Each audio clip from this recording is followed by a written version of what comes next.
It's Entrepreneur Rap, episode 009 with Brett Regan. This is the first episode of the new year. It is. Happy New Year. I'm glad we're back at it. Appreciate it. What's the word? The word is, you want me to jump right into my business news? Yeah. Can we kill my headphones a little bit, like another 25% mic? But yeah, let's do it. All right, I'm going to jump right in. Exciting news from Apple. Apple is setting its sights on Hollywood with plans for original content. That's all that. This is an article out of Wall Street Journal, and they're going to start out with some original TV programming.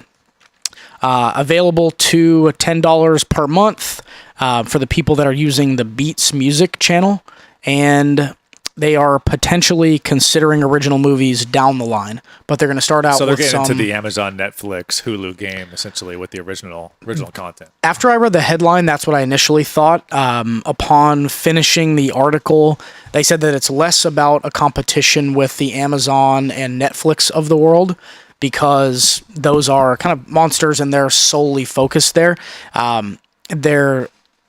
So coming from Apple, this is a way to help them compete with Spotify, because the music licensing rights are pretty much identical between the two. Interesting. So whatever you can search on Spotify, you can search on Apple. What's the differentiator between... You know, it's funny you say it, because I recently searched on Spotify for a certain song, and some original like shorts, almost, you know how SNL does like their digital shorts? Yeah. Spotify had a handful of like digital shorts, if you will. From SNL or just originals just from Spotify, themselves? like originals. So that may be a reason why Apple got in the game as well. They started seeing a little bit of original content from Spotify. Yeah, which reminds me a little bit of the Amazon model. We know that Amazon, is not a television network by nature.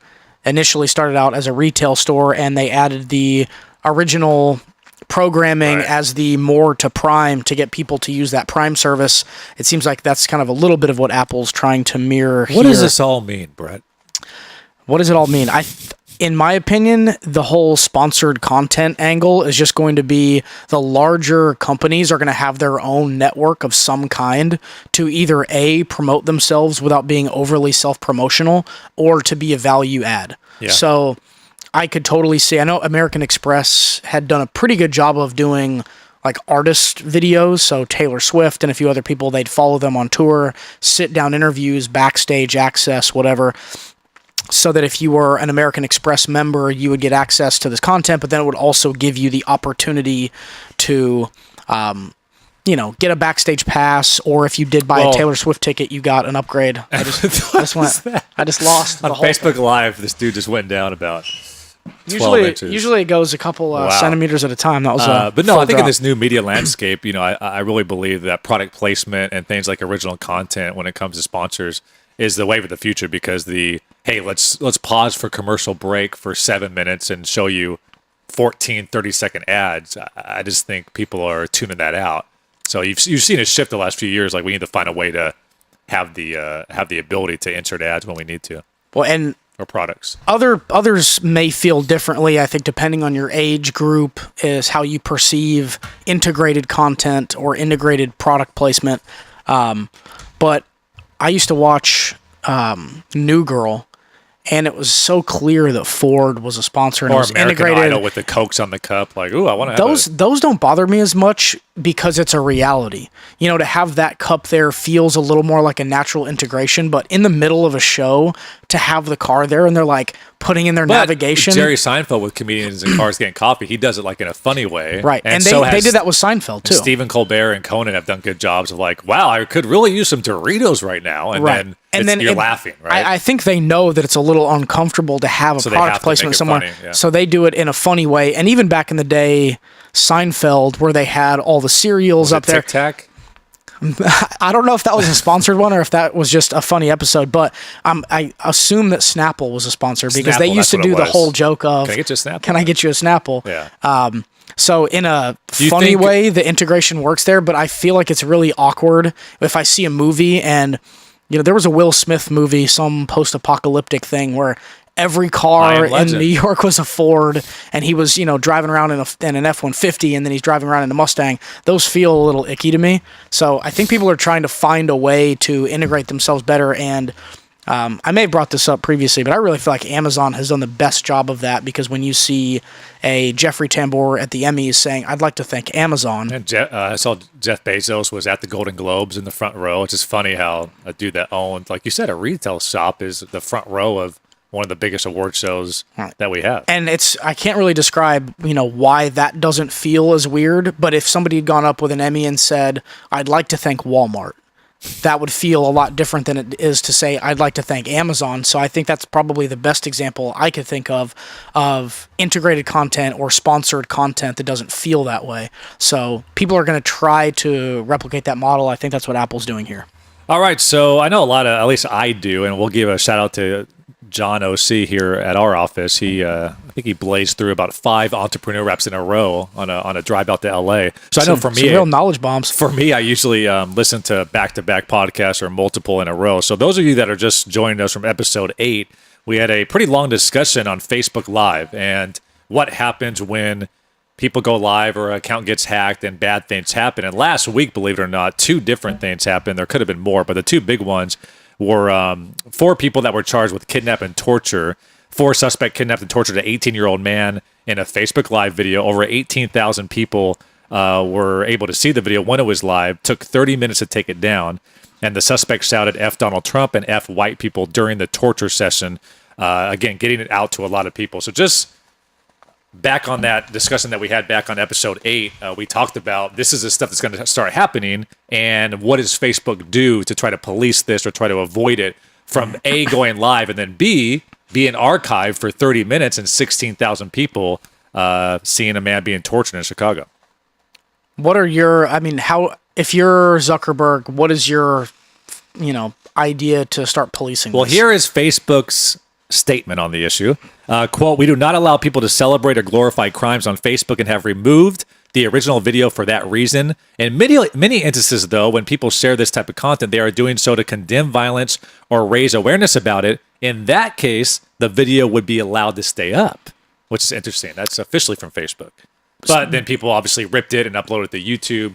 So it's always, once it's live, it's going to be online forever somehow, Right. some way. I guess from my perspective, it's scary to think that anybody is going to be the one who is determining whether something is viable for the public to see versus not. And, usually people are afraid if the government are the people that are going to be controlling all the knowledge. But in this case, if you are, like myself, getting a lot of your information, whether you consider it news or not, but at least information and input is coming from Facebook, the first part of that sentence where they say glorifying violence, well, that could be something where somebody's protesting in... Yeah, who makes that call? Right. So if there's a protest in Ferguson, Missouri, and there have been some instances of violence there, is the entire protest somehow, a violent activity that should be not shown, or if it's important enough and it's considered news? A couple of days later, a 12-year-old, her name was Caitlin, recorded footage of her suicide on the Live.me platform. That's right, I heard that. And then that ended up on Facebook and YouTube. And some of the copies actually still remain on Facebook, according to this article back on January 12th from Mashable. So, I think the biggest thing, I'm not worried about, everybody has the ability to go live, so we're screwed type deal. I think it's a complex problem at the offices of Facebook to try to find a solution, because AI is not to a point where you can say, this is a suicide, let's turn this off and delete it from the archives. So this stuff is gonna stream live. It's gonna be archived. It's gonna take 30 minutes to an hour for them to figure it out and for someone to report it as something that's offensive, and then they're gonna take it down. So all I'm saying is these articles, I think, are every few weeks we're gonna see something like this now, because Periscope came first, but Facebook Live has just changed the game and made it so much easier for anybody when they want to make a statement go live.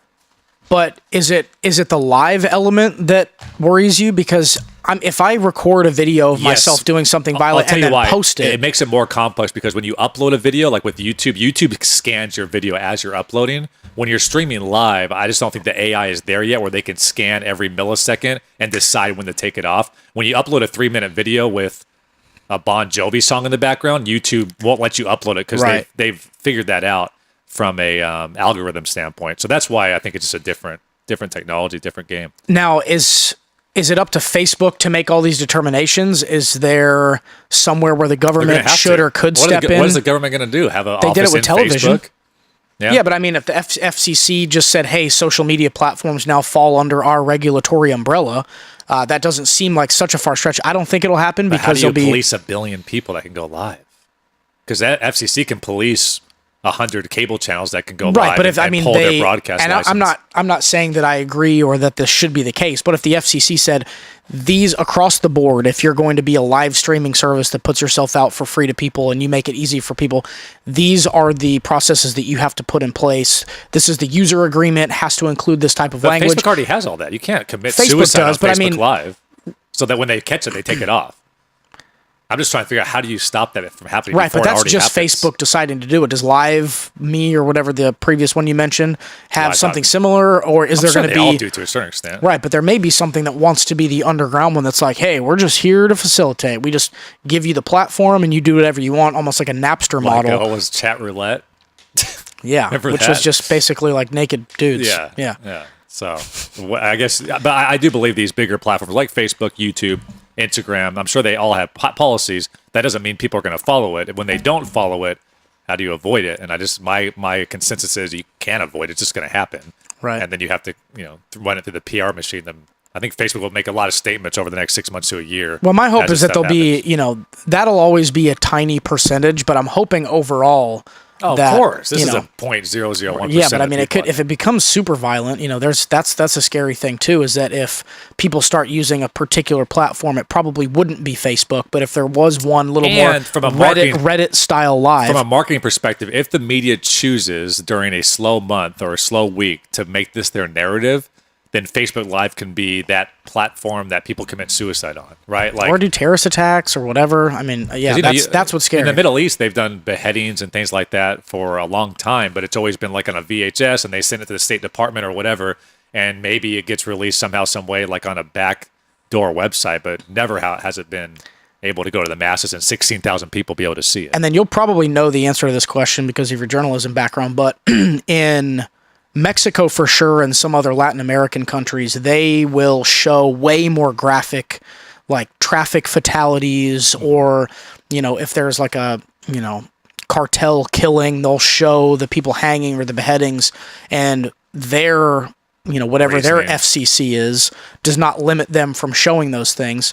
And is there any danger in some of those sites just showing more graphic violence and not being policed there? Or who's in charge of determining whether you can or cannot show certain levels of violence? Because even something that's like a car accident can be totally graphic, like and what no Facebook- news network would ever And show what that. Facebook said in their statement is like, sometimes it's meant to raise awareness, and in that case, then we're okay with it. Right. I mean, what if Mothers Against Drunk Driving Yeah, of on their course. Facebook feed showed just horrific, vehicle And I accidents think that from does drunk raise drivers? awareness, and I think that does. That would be one of those weird things. But But, it's all gray area, I would right? not want to see that coming through my feed know. and see like horrible, traffic fatalities in the morning. But if the FCC is not overseeing that, those are what I'm Get saying. your morning cup of Joe and then just see it. All right. Then eventually somebody may try and step in and say, well, these are at least the boundaries and, regulations. Yeah, I don't think there's a right way to police this whole thing, but I just think it's a very complicated issue, and I think it's something that Facebook Live is a brilliant piece of technology that Facebook and obviously Instagram has done, and I think a lot of people are going to start using it, and they have the huge marketing campaign. However, this will be they might have to have somebody make a statement on a bi-weekly or a weekly basis when some of this stuff goes down. All right, what we learned this week is entrepreneurs. All right, I'll go here. So what I learned is that no client is guaranteed. Okay. So always keep building new relationships. Unless you are in a long-term agreement with a no-compete on certain things, it never hurts to introduce yourself, start conversations. There was an instance recently where we reached out to someone kind of in the same space, another client, and we wound up working with the new client, and the old client may go away, may not go away, but I'm certainly glad that we didn't just write off, this new client who's excellent because they were in the same space and could potentially be seen as competitors, possibly. So, we want to be upfront with all of our clients, but certainly always continue to develop new relationships and don't just assume that existing client will be around forever. And I think, you've seen it over the years, but going back to Radio Shack right now, Macy's is closing thousands, I think, of department stores. So no matter how big the giant is, from social media platforms like Vine or huge Twitter corporations like potentially Twitter, Circuit City, like all these different. I mean, these are behemoths, multi-billion dollars. So if you're an agency and have an account with Circuit City back in '99, you're like, hey man, we're all good. But you just never know what 2-3 years down the road, or even sooner, may change. Yeah, I am of the line of thinking that in my lifetime, I would almost be more surprised if I didn't see this, but Walgreens and CVS and Walmart, they may go away completely, and then you're What was left the with other department store that just went down this week? Who was it? It wasn't Macy's. But like we talked about this on shows prior. I mean, the Amazon deal is when you can buy sweats or T-shirts or whatever and get it to your door in 2 days. I think it's affecting, especially those big department chains. And I mean, it's possible that Walmart can shift its model, but the current big, huge warehouse in the middle of town where everyone goes and buys all their stuff, I think they'll order all that from Amazon, and then for the specialty items, they'll go. Because I, stepped foot into a Macy's around the holidays, which I turned around immediately. Okay. Because, I just felt like I could, if I was going to buy some jewelry there, but I'm like, there's like a smaller jewelry shop I'd rather shop from. So I think you just don't have loyalty for some of the larger items and the more regular items. American Apparel, done. They've been bankrupt for a long time. Yeah, but they had thousands of stores still, and they like tried to save it, but they just sold for $88 million to like someone in Canada, just like. Which that's always a weird thing, but it's like a bankruptcy buy or something, so they buy. Yeah. Well, it doesn't mean there was no value. It just means they owe more than their, worth, and they've got to restructure it, which is happening too with Yahoo. Yahoo, if it goes through with the Verizon deal, which it looks like it will now be known as like Altiba didn't Mark or Cuban something make else. his fortune like when Yahoo was at its peak and he got stock shares and Yahoo bought at the top of the market on several different occasions, but they bought his podcasting or broadcasting.com or whatever company. Yeah, but that's what I've learned is just to constantly develop new relationships because none of the existing relationships are guaranteed.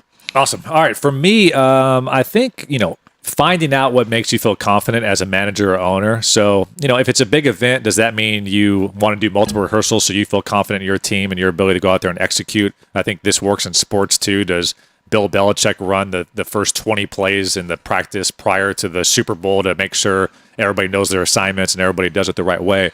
But if a large project has a ton of moving parts, does that mean as a owner or manager of that project that you need to have weekly meetings? Essentially, what stresses you out and what makes you not stressed, and then try to build those systems in place. And I think we're starting to do more of that. But I noticed that when I know a project has 87 checklists that we have to knock out in 2 weeks, I like to see all 87. I like to see progress on the 87 over the weeks. So I just need to tell people that are working on the project, here's what I expect, and let's go over this on a semi-regular basis so I feel confident. I don't feel like I have to micromanage or ask for updates every 2 days. Yeah. I mean, that's, I think, just an issue of scaling.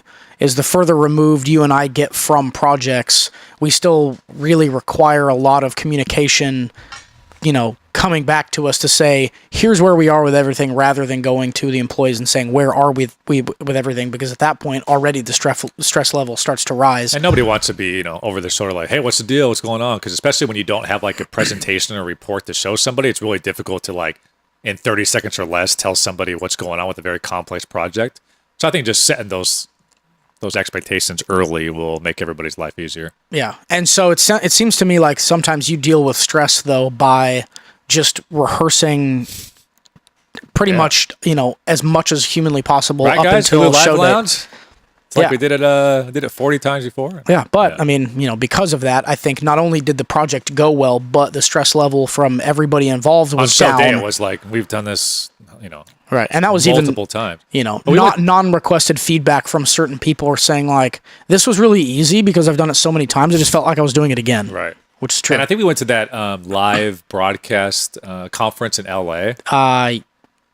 Live TV LA. And I think one of the girls said something that really stayed with me was, nobody comes up to you usually and says, hey, you did a great job planning this project, or all that pre-production you did, great stuff. They look at the final product, of course, because that's what you're judged on. But essentially, I think 90% of it ends up being all the stuff you did prior to the day of to get ready for that moment. So yeah, I mean, especially for single day projects like we have with award shows or TCAs like that, it is all lead up, and then the day of is just tip of the iceberg, and no one understands all the work that went into it. And I also think to wrap this up and put a bow on it, I guess you could say, if you say, hey, once a week I want to meet and I want to see where we're at with this project, and that meeting happens and there's no updates, then I think you have the right to, discipline's the wrong word, but you know what I mean? You have the right to be like, hey. Certainly be concerned. Yeah, like what's the issue? Like what part of, this meeting at Tuesday at 10 a.m. when you're supposed to update me did you not understand? However, if you just say like, why haven't you updated me? Well, if there's no plan prior to that, then it's kind of silly to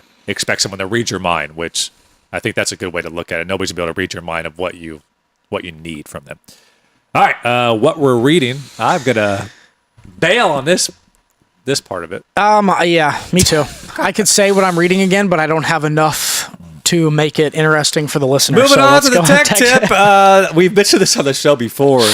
CrowdTangle. At what point we were paying about $1 a month on the service, and I think it was worth it. I think we used it a lot. It was valuable for sure. But they just, as you mentioned before, Facebook bought CrowdTangle, and it's now free for all. And I think if we were willing to spend $1,000 a month on the platform, obviously it's somewhat beneficial to use and to dive into the analytics. And now that it's free, if you work in this industry, I think it's worth digging in, checking out, and trying to use that free product. Can't hurt. Yeah. When it's free. Yeah, it was worth it. I think it had a lot of value when we got it. I'm also glad my assumption is, so for anyone out there that's listening, CrowdTangle is an analytics tool, as is Spreadfast. Spreadfast is certainly more robust. We'd been looking at Spreadfast for a really long time to get it, but it was an upfront one-time buy for the entire year, which was substantial to big chunk of cash out. And I don't know if it was end of year coincidence or part of the CrowdTangle buy, but they dropped their price for us specifically by like 40 or 45%, which made it totally feasible. Yeah. Which brought their price to around twice as much rather than 4 times as much as... I wonder in the next 24 months to 36 months if all these platforms are going to end up being free They have to be purchased, though, by somebody in order to get there. So CrowdTangle, they had a good exit. They went with Facebook. But I do think now people expect data, and every time people, especially in marketing or brands, they want to know the stats behind what they're doing. So I think it's going to be so needed and wanted that every... Facebook, Instagram's coming out with insights recently and business tools, and Twitter has a pretty decent backend for their analytics. Spreadfast makes it a lot easier to see all that and combine all that data. However, I will say this, the ability to have your Instagram, Facebook, Twitter all under one umbrella and see all that, that's where it would be almost impossible for, even if Twitter bought something or what have you, well, I also want to see my Facebook data, I also want to see my... Yeah. Well, we talk about this a lot, though, is to when you build a business on the platform of a third party. So, we talked about like if we're doing this huge campaign based on Facebook impressions and they change their logarithm. Or if you're a Vine star that never moved on to different platforms. Right. Yeah. So I look at Spreadfast too. By the way, sorry to interrupt, but you were supposed to download all your Vines today or yesterday, or they're going away. So if you're listening to this today, download those Vines, guys. Download the Vines or they're going to go away forever. So if you build a business based on someone else's API and platform, you are at risk there because let's say Facebook decides, you know what, we're going to start including Twitter. We already own Facebook, clearly. We own Instagram. We bought CrowdTangle. We want to be the business solution for everybody. If the only outstanding thing is that we don't include Twitter, let's bring Twitter in, make it free for everybody. If you're Spreadfast, you're done, gone. So... Twitter has a good back end. Instagram now is starting to get a better back end, I guess. Their insights have improved recently. Yeah. Yeah, for businesses first, then I think it's to be more rolled to the public in the near future. But insights and stats. Right. So Spreadfast could be this huge, important conglomerate, and then Facebook just decides, you know what? We're not going to allow you to access our API or make some sort of change in a similar way that when Twitter purchased Periscope, they told Meerkat that we're revoking your access to be able to tap into everybody's users' Twitter audience. Right. That was a crushing blow, and Meerkat doesn't exist anymore, I don't think, partially because of that. So if I'm Spreadfast, that's pretty scary to be all eggs in that basket. Originally, a lot of Instagram traffic, and a lot of people would use Instagram. Back in the day, it was you couldn't upload photos to Twitter, so people used TwitPic. And they use third-party platforms to just get an image out there, but it wasn't in the stream. You had to click twitpic.com/98747, whatever the URL was. A lot of people used Instagram in the early stages and then would share it to Twitter, and that was in stream. And then one day it's like, you know what? We're not going to give Facebook/Instagram any more traffic than they already have. So they turned off that ability to see the photo in stream, so you had to click out every time, and it's kind of ugly that way. Mm-hmm. So even that, like Twitter says, no more. We don't want it in stream. And that's your entire platform is based off that. And there was all those, resharers on Instagram and all those things. They can just make that go away. And TwitPic, for instance, how much money do they make on advertising from people visiting twitpic.com to see everybody's photos that they uploaded? Then Twitter's like, we're going to get a photo uploader. Right. And then TwitPic goes away. Because Snapchat did something recently, because we were using some plugin, and then they suspended our account on something. That was a few months ago, but that was to, I believe, to try to upload from your camera roll before that was even possible. Right. And then they had like 3 apps in the App Store, but all of them would suspend your account once Snapchat found out you're using the app. Right. So those are, but that's a business. Yeah. And they're risking it just on the fact that one day Snapchat's like, we want to start doing your idea, so we're going to kick you out completely and do it ourselves. So a little scary if you're a Spreadfast. All right. So moving on to our current business goals, if you have any. Yes. So I really want to systematize the sales process. Right now, Is that a word? Systematize? It is now. Hey, Mike, can we get a Google search on systematize, please? But right now, all sales is pretty much going through me, and we've got a sales assistant here. We're lucky enough to have a lot of inbound, and we're not huge volume in terms of who we're working with. Oh, good for you. So we use Salesforce here in the office. I really like Salesforce, but I want to make the process super clean, because as we're scaling, every department is going to have to scale, and eventually we'd love to be able to get like an inside sales rep to be able to take and handle incoming or existing clients who are doing additional packages underneath like a larger deal that just don't require a lot of additional brain power, and somebody else can manage that. So getting that sales process to a point where it's very clear how to do it, because I think that's one of the hardest things to say, like, here's exactly how you sell, because there's no one way to do it. But there have to be some processes overall to say, you go out and do the thing you do, but as soon as they say yes, here's how to get it to, contract signed, invoice brought in.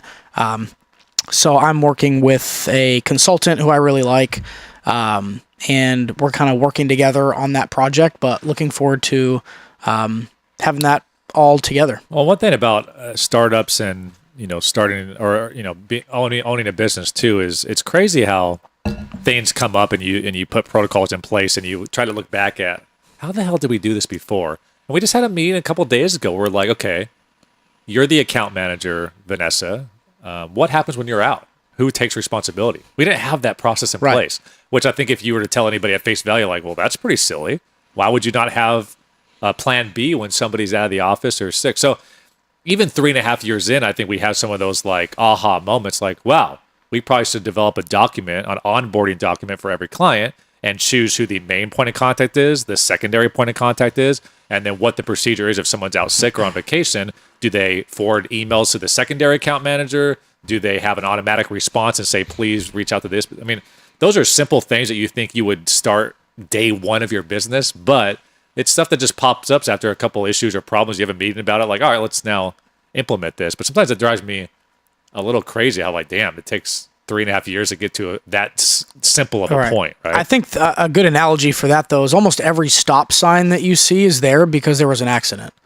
It's like there has to be like some sort of little issue, and then you're like, why didn't we have a stop sign here? This is crazy. Like there's more traffic, there's more stuff. Of course, there's going to be two cars at the same time. Every half block, yeah. Right, but then you don't want to get to a point where every single block you're lurching forward and going to a new stop sign. But that's a continued conversation that you and I have is, what portion of this is just like, if you've got the right person there, then it just happens. Yeah. Versus, okay, you have to systemize, because I don't want to have to tell somebody how to put their pants on every day. Yep. If you get somebody that's capable and, is good at their job, they can handle most of those things. And that has to go into one area that's like, it requires a great person to do the job. But then there's those other things that you just have to have some sort of systems for. It's like we don't or else necessarily no matter have who it is, they'll slip through the a cracks. huge system of, Mike, who helps us with our Facebook Live and podcasting here. We're not telling him like, go to file, go to start stream. Okay, now go to Facebook and make sure, is it, those are stuff that have to almost be inherent. But there's also things that are a little more complex that you have to have some type of system or protocol for when those things go down. Yeah, agreed. All right, so moving on to work-life balance. Did I do my current business goal? I don't think so. Very similar to what I learned this week. Just be better at expectations for our employees and having clear objectives. I think when you do that, you avoid the wait. What? I don't understand. You know what I mean? So I think if there's clear directive, again, I've learned this more now than ever, but you can't expect an employee to read your mind or to give you exactly what you want for you to feel unstressed or feel at ease. So you just have to say, hey, for me to feel confident and at ease, I need to see this document once a week, and that's what it is. I mean, maybe it seems like busy work to them, but it makes you feel better, so I'm going to start making that a part of the deal. Yeah, and to kind of go on to that, in any relationship, people say that communication is the number one thing. Right. And I always kind of thought of that as like, but seeing it in this scenario in a business relationship, if somebody's communicating with you on a regular basis, hey, just want to take a few minutes of your time, let you know where we're at. Or if I see Cleo as one of our employees, we gave her an account. Over the weekend, she was managing the project, and then on Monday, I see her with a team of people discussing how it went. In the conference room, and then taking that level of communication, the fact that she didn't need to tell me, the fact that I knew that she was telling them and having a recap was enough for me. But that and as communication you go on scale, you just feedback, can't be like, hey, make sure you get everybody together and rope them all in and go talk in the conference. You can't. Right. I mean, at a certain point, you can do that if you have 5 employees, but 20, 30, 40, 50, especially if you get past 50, I can only imagine. There's no way. Right. But even seeing like her not talking to me, but seeing her talk to other people, that's all the communication I need is that she is taking, initiative doing that there. So, all about communication. And I thought you made a good point yesterday in our managers meeting, just about how there was a certain point with the project where Vanessa in particular, she made like a 9-page document. Like at that point, you're just like, clearly you've put so much effort and time into this. Like, I trust you. You're smart. Like, right. I'm sending this. And yeah, so for me, there was no chance that I was going to sit there and go through and critique her work because I wasn't putting that document page together. 4, you put this. I just don't think we should. Nope. I think like, hey, you've clearly got a vision for this project. I'm going to let you run with it. The responsibility is yours. And we've got that you're from taking clients it seriously too, right? We've presented them with like a 9-page PDF, and at the end of it, we've had some clients like question every single bullet point. We've also had clients say, yeah, this looks amazing. All good, all approved, because they're like, I mean, if you guys went into all this effort and you have it this organized and this well thought out, what other data am I going to give you? But even with the call that we just had recently, and then with a little email thing that you were talking about this morning, the issues and errors there were communication. On the front end for me, with that one project of not saying, here's the exact expectations, here's exactly what we're going to do, and only in hindsight would I've known to do that. And then in your scenario there was a lack of communication which annoyed the client, and it wasn't really our fault. It was a lack of communication potentially on their side. Right. But still, it was all coming down to lack of communication. And I think you used to not make fun of me, but you used to kind of laugh, because I think early on, I always asked, on sales calls, like, what's the ultimate goal? I thought there's always like a very important question to ask up front, because it could be so many things. And when you assume, oh, well, if we do this, they're going to be doing backflips. Not necessarily, which we learn almost every month or so. All right, so moving on to the work-life balance section. Okay, so work-life balance for me is, I have been reading my business book. I've been reading, Wall Street Journal and some of the things. You sent me something recently where Bill Gates, he reads a book every single day or week?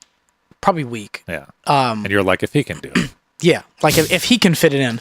But my work-life balance too is not everything that I read has to be like valuable for the business. Sometimes I can read for the pleasure of reading. Because Harry Potter or something? No, I don't really do too much fiction, but like Outside Magazine, even if I'm just flipping through and reading about the like 10 best cities for outside, or we have a subscription to the New Yorker, I probably won't read those cover to cover, but they've got little fiction shorts in there, or Talk of the Town, whatever it is. Sometimes just reading for the pleasure of reading makes me want to read more of my other business books. Well-rounded individual, knows multiple things. I think I am well-rounded. Are you? Yeah, right. I would say so. For me, before baby Regan comes through, I want to get a couple days in. Better hustle. So at the end of February, I think I'm going up to Vancouver. I think that's official now. Never been there. I know you went for a client trip that I missed out on, which I'm kind of salty about. But yeah, gonna go to try to take like a Thursday, Friday, Saturday, Sunday, Monday. Do some shredding. Yeah, take advantage of the snow. By the way, I think California is not almost, but severely Northern California is like out of the drought. But it's like LA through San Diego, that whole like inland empire. It's still dry, area, but it's not like dangerously dry anymore. No, we've had a lot of rain this year. No, it's good. I like it. And I actually went up to the snow recently. If you drive on the 8, there's a mountain up there. Cleveland National Forest is like 6,000 feet, but all this precip has led to... My sister went to Julian this weekend. Julian, yeah. Have you been there, that hike? Julian is like in the foothills of Cleveland, so I know where that is. Right? Like it's probably like 4,000. Oh, so that's snow, yeah. I don't know if there would be snow there potentially, but yeah, you could get it.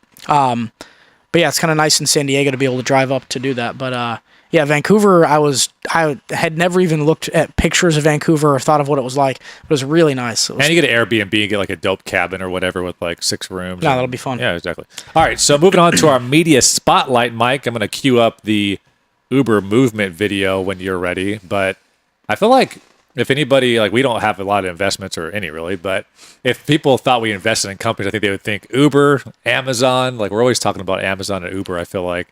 And we used our blockbuster analogy. Uber and Amazon would be amazing to invest in like 4 years ago. Yeah, exactly. But let's roll this clip of Uber movement. Cities are growing and changing. And this growth has an impact on how we get around. To help address these challenges, we are introducing a new product, Uber Movement. By leveraging anonymous GPS information from hundreds of thousands of online Uber vehicles, Uber Movement provides a new way to show how traffic is really moving around your city. Uber Movement was designed in partnership with urban planners and transportation professionals and provides powerful tools to analyze traffic changes over time. Over days, weeks, and years, patterns emerge and help inform decisions for your city. Uber Movement offers access to the insights you need to make smart choices for your city today and tomorrow.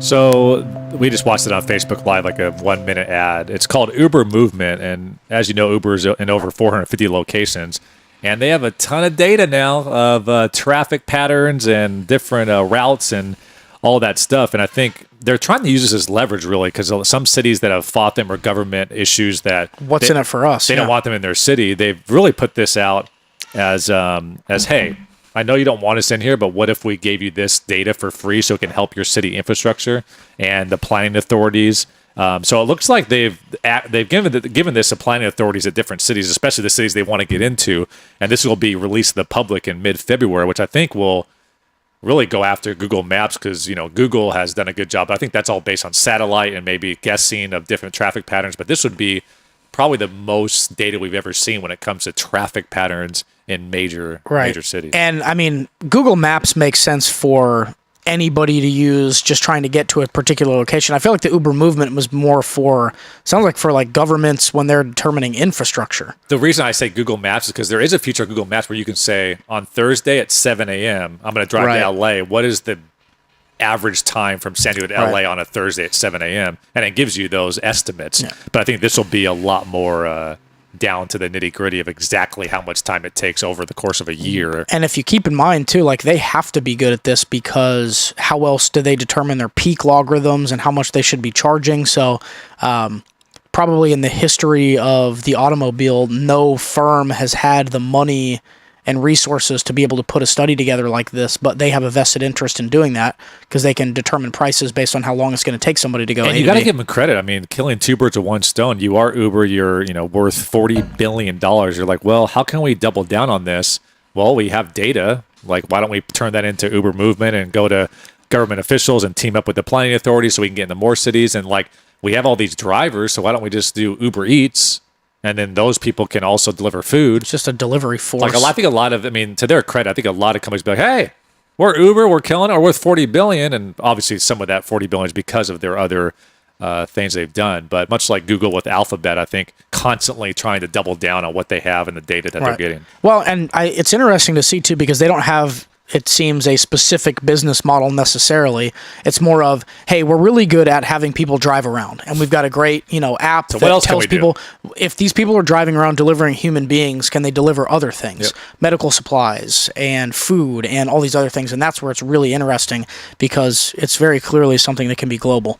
All right, so moving on to your media spotlight. Yes, my media spotlight. Let's press play on this. I'll do a quick intro to this, though. So BuzzFeed released... And those of you that listen to the podcast, you can always go to facebook.com/The Entrepreneur Wrap, and you can watch previous episodes of our Facebook Live show, so you can see these videos or watch live when we go live. Yep. So you may have heard in the news there was some sort of classified document that is not verified by any sources. May have heard in the news, yeah, potentially. But it was, essentially talking about the leverage that Russia potentially could have over Trump. So some of his business dealings, some potentially embarrassing facts that they could potentially have about him. No one else released any information on it. But BuzzFeed was saying, hey, everybody's talking about this particular document. The president has potentially been briefed on this document. We're just going to release the document. So they were... kind of hung out to dry by a lot of people in the media industry, and we're going to hear from the, CEO of BuzzFeed on why they decided to do it. A quick clip here from Meet the Press. There is a secret document. Here is our summary of it. We are going to protect your eyes from it. Is very difficult to explain or maintain because you're allowed to take false claims and summarize them, but not. I guess our impulse, and I think is to show the audience the underlying document, let them make their own decisions, and respect them to be able to doubt But things. at one point, I understand this, and that's all this in transparency, but transparency can turn into a crutch to turn into laziness. I mean, the job of the reporters is we're doing our best to find truth.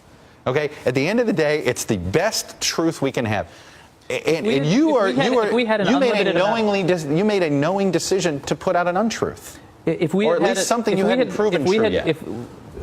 gotten that dossier, if there had not been a public conversation about secret documents that no one was allowed to see, we would have continued, as I think we did, and we can probably pause there, Mike, Prague and other places. So, David, you and I went back and forth for quite some time on exchange. Whether it was right for BuzzFeed to publish.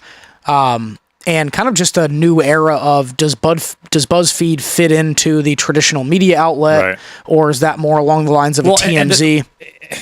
The reason why this was such a crazy story was all the media had access to this, and they refused to go to the public with it because they couldn't verify the sources. So when BuzzFeed released it, they got major backlash from their colleagues in the media space, from NBC to Fox to CNN or what have you, although CNN also was somewhat part of this when they linked to the story on their official website. But they got a lot of press from it. Then Trump had his first press conference as president-elect, and he famously said, CNN, you're fake news. I'm not answering your questions, which causes some concern about covering the president as a press.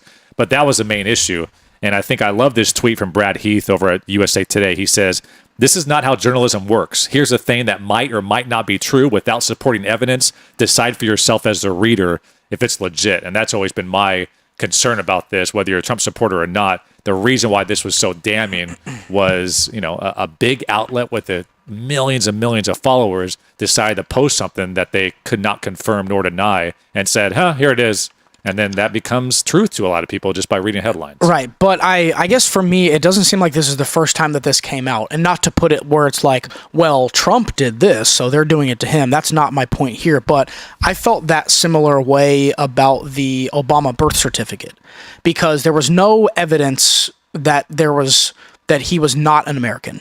But there was a news story about it. So there was nothing to back up those claims. But that was a really long-standing news story. Started out mostly on right-wing sites, but then it was everybody was talking about people who were talking about questioning it. But it was but there was it was more than just Trump. There was the birther movement, and then he became the face and probably the most outspoken and the only political figure. But that was based on nothing. but it was a news story. So I don't see how they're that different. And then the other thing I was thinking over the weekend is Watergate. So Woodward and Bernstein put out a story in the Washington Post based on Deep Throat, who was their, information provider that would not be on record at all. So they were saying, here's all this information about the president of the United States being involved in a conspiracy. The problem with this story, though, is there is no evidence that the president even saw it, or the president-elect He was saw briefed it. No, he was not. There's no evidence. There's no people that back that claim up. I mean, so let's say that he wasn't briefed at all. But in the Washington circle, there's this document that's going around the State circles. Department, 95% of the stuff that the CIA gets, it ends up on the cutting room floor. Yes. I mean, there's a bunch of BS that people send and say, look at this document that Donald Trump did when he... then they don't brief the president. The idea was that there was a summary of this 40-page document that they potentially were going to bring to the president or president-elect, and there's no source that says that officially happened. Does the president have to be briefed on something like this for it to be considered a story? Why not publish all 95% of the stuff that ends up on the cutting room floor of the CIA, including a letter from you telling the CIA that Donald Trump at one point tried to murder you in 1971? But if you just say like, hey, we're just going to, as a freedom of information, we're going to publish all of it, and we're just not going to verify whether any of this is credible. That's not how journalism works. That's what my quote. Here's a thing that might or might not be true without supporting evidence. Decide for yourself as a reader if you think it's true. That's a dangerous thing to start doing. Right, but I guess I just don't see the difference between that and the birther stories, because it was a story. I think what you underestimate is you're Brett Regan, you're college educated, you went to UCSD in political science, you went to Egypt, you own a company, you're a smart dude. And you can look at a birther type story, and I'll agree with you, and say, that's BS. Donald Trump's, right-wing movement. There's a lot of people in this country that read a headline and take it as complete fact.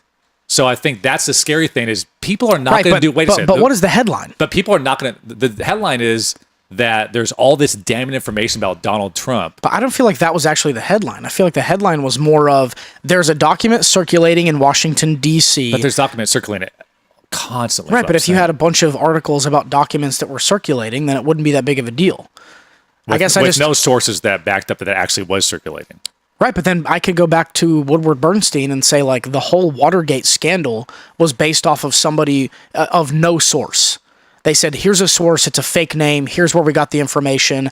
We're not saying whether it's credible or not. Let's also get rid of slander and libel as well.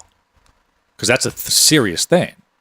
If I go out in the public and raise a flag and say Brett Regan murders people, you can sue me for slander because I'm spreading a message that's not backed up by fact. But when you get into somebody like the president of the United States, those rules change a lot. Because if Barack Obama was anybody else and you said he's a secret Muslim and he's not born in the United States and he's illegitimate, then you might be in a position where you could sue them and say this isn't true. How many people do you think made claims against President Obama that he did something to him when he was in college? Like, how many hundreds of people do you think have came out of the woodwork and said, he stole from me, or he bought dope from me, or he did this? Like, should BuzzFeed post every single one of those claims without verified sources? But here's the thing, like, even, and a verified source is so good, but even as I didn't support Trump, I'm not a fan of the guy necessarily, but to, like, bring out all these allegations, like, the day before a debate. By the way, you have a call in a minute. Right now. But to bring out all these allegations of sexual harassment and everything else before, but that was a news story. Those are two different scenarios, though. I don't know if they're that different.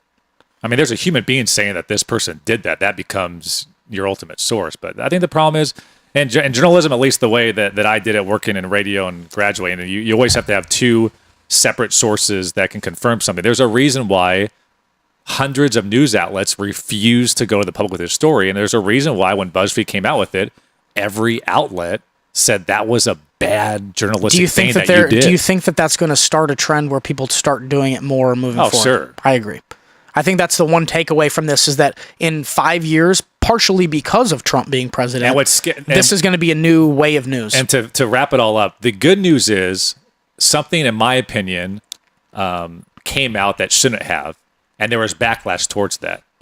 My hope is that with the public, they now, every time because I'm starting to do this, I don't know about you. When I read a headline or even see something on CNN on the bottom ticker, I'm like, is that true? Yep. and I'll go and look at multiple sources, and I'll go to Fox and CNN and MSNBC and see if everybody's saying the same thing. Then I can make my own judgment. So what I'm hoping is there's a little bit of a culture shift, like just because there's a headline does not make it true, and you're gonna have to do your own research, which is tough to ask. That's what I'm saying. It's tough to ask 400 million people. And I feel like we're already there. Like, as a person, you need to at least have 2 or 3 sources for one story to even get a sense of it, because of your Karl Malone statement that you always give. Right. Is he the best or the worst of all time? The argument I always make is, back in the day, hundreds and hundreds of years ago, if there was an earthquake, like, God must be mad at us. He just shook because they had no data on platonic plates or whatever the hell it's called, tectonic. But then science says, the reason why the Earth is shaking is because this is happening. Like, but you just took that as common knowledge or as fact because your grandpa told you that's what happened. So, all right. And we got to wrap it up. We got a call. Thank you guys for listening. I had 2 more segments here, but I guess we're gonna have to wrap it, huh? I got to wrap. Why don't you bounce and? Okay. No, so. I'll say this for my last quote of the week, and this is by Chris Fussell. I got this from Tim Ferriss' Tools of Titans. Said you should have a running list of 3 people that you're always watching, someone senior to you that you want to emulate, a peer who you think is better at the job than you are and who you respect, and someone subordinate who's doing the job you did 1, 2, or 3 years ago better than you did it. If you just have those 3 individuals that you're constantly measuring yourself off of, and you're constantly learning from them, you're going to be exponentially better than you are, which I thought was a good quote. Thanks to Randy, Ben, and Mike Lambert, and of course the great Brett Regan. My name is David Brickley, Entrepreneur Rap, Episode 9.